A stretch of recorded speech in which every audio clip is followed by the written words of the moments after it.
और बात करते हैं सहाफियों की, उन सीनियर सहाफियों की जिन्होंने तहरीरी खत लिखे हैं और खत लिखे गए हैं कॉन्स्टिट्यूशनल अथॉरिटीज को और उनसे कहा गया है कि अक़लियतों को तहफ़्फ़ुज़ फराहम किया जाए। जहां बात करेंगे मुल्क के अंदर जो पैदाशुदा सूरत हाल को लेकर मुल्क के नामवर सहाफियों ने एक मुहिम शुरू की है और मुहिम के दौरान उन्होंने मुल्क के इदारों को अक़लियतों को तहफ़्फ़ुज़ फराहम करने में अपना रोल अदा करने पर जोर दिया है। 2 दर्जन से ज्यादा सीनियर सहाफियों ने तहरीरी खत जो है वो लिखे हैं। मुसलमानों के खिलाफ जो नफरत का माहौल पैदा किया जा रहा है मुल्क के अंदर, क्योंकि इस तरह के वाक़ात रोनुमा हुए हैं पिछले कई सालों के दौरान, पिछले कई माह के दौरान सबसे ज्यादा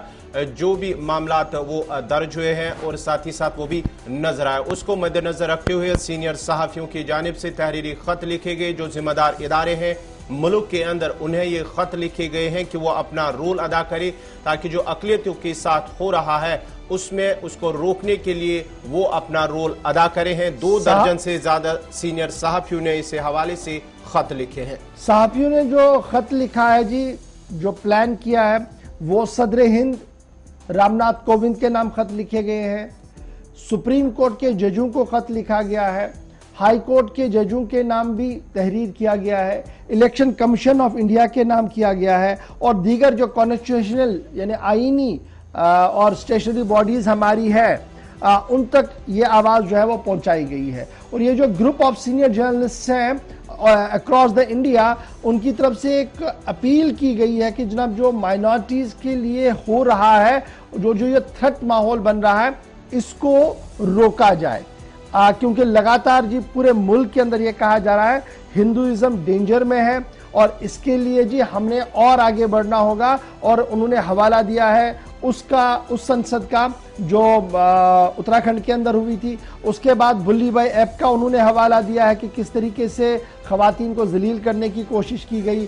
कर्नाटका के हिजाब मामले को उन्होंने सामने रखा है और मौजूदा वक्त में कश्मीर फाइल जैसी कहानी को भी उन्होंने अपनी चिट्ठी का मतन बनाया है। मजीद है क्या, कौन कौन ये सहाफी है, क्या कुछ ये कह रहे हैं, जरा सीधे चलेंगे श्रीनगर, क्योंकि हमारे साथ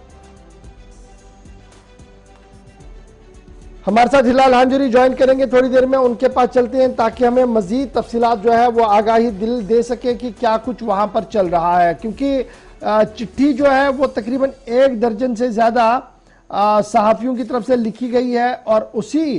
चिट्ठी के अंदर इस बात का खुलासा पेश किया गया है कि सूरत हाल इस तरीके की कि पूरे मुल्क के अंदर इस तरीके का माहौल बन रहा है। 28 सीनियर जर्नलिस्ट हैं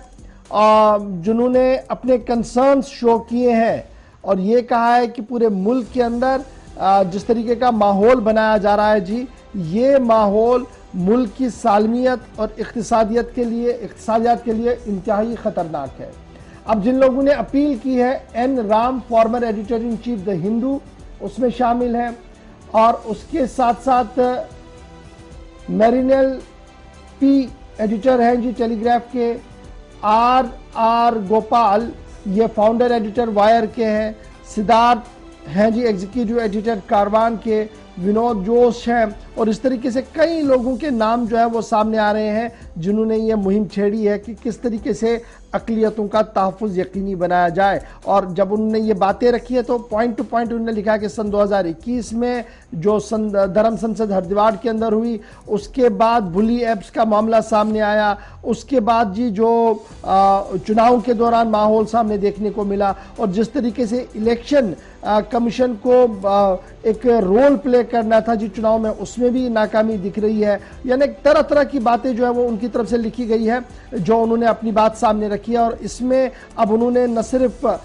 इन इदारों को कहा है बल्कि press council of India, news broadcasters, digital association, unions and association of working journalist, media related bodies, उन तक भी जाने का फैसला जो है वो इनकी तरफ से किया गया है। तो ये बात जनाब बड़ी अहम है। ये उस वक्त हो रहा है जब मुल्क के अंदर लगातार इस बात का दावा पेश किया जा रहा है कि सूरत हाल बेहतर है और किसी भी तरीके से मजहबी मनाफरत का कोई निज़ाम नहीं है। और दूसरी तरफ से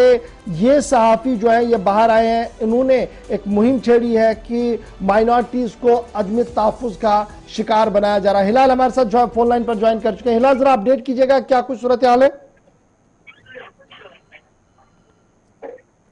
फिलहाल क्या अब तक मेरी आवाज आ रही है?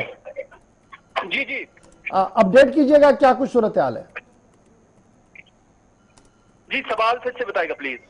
ये जो खत लिखा गया है, क्या कौन कौन से सहाफी इसमें जिन्होंने खत लिखा है, किस पस मंजर में? अभी जो हमें दिख रहा है कि 2-3 चीजें मैंने अपने नाज़रीन के लिए बता दी, क्योंकि आपके पास ये सारा रिसर्च है। क्या कुछ और लिखा गया है इसमें, और सरकार की तरफ से कोई रद्द-ए-अमल?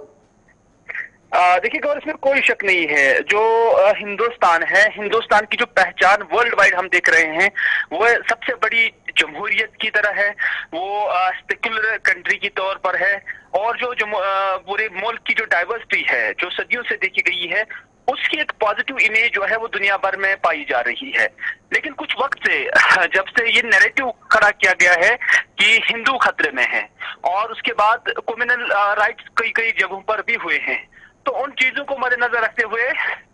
जो प्रेस काउंसिल ऑफ इंडिया नहीं बल्कि कुछ नामवर सहाफी जिनकी तादाद 28 बताई जा रही है, तो उनकी जानिब से एक खत लिखा गया है। ये खत न सिर्फ कुछ खास इदारों को लिखा गया, बल्कि जो जमहूरियत को डील करते हैं, जो प्रेस के साथ वाबस्ता है, जो जुडिशरीज हैं उनको, और उसके साथ साथ जो इलेक्शन कमीशन ऑफ इंडिया है उनको ये खत जो है इरसाल किए गए हैं, जिसमें उन्हें कहा गया है कि जो सदियों से हिंदुस्तान की डाइवर्सिटी है उसके बचाने के लिए वो अपना किरदार अदा करे। और इस सिलसिले में मुख्तलिफ जगहों से हम देख रहे हैं कि जो खतूत आ गए हैं, और उसमें मीडिया। चलिए जनाब, राब्ता कट गया जी। फिलहाल हमने आपके सामने खबर रख दी है कि 28 सहाफियों ने बाज़ाब्ता तौर पर खत किताबत का सिलसिला शुरू किया है, और उनका इल्ज़ाम है कि मुल्क के अंदर अक़लियतें महफूज नहीं है।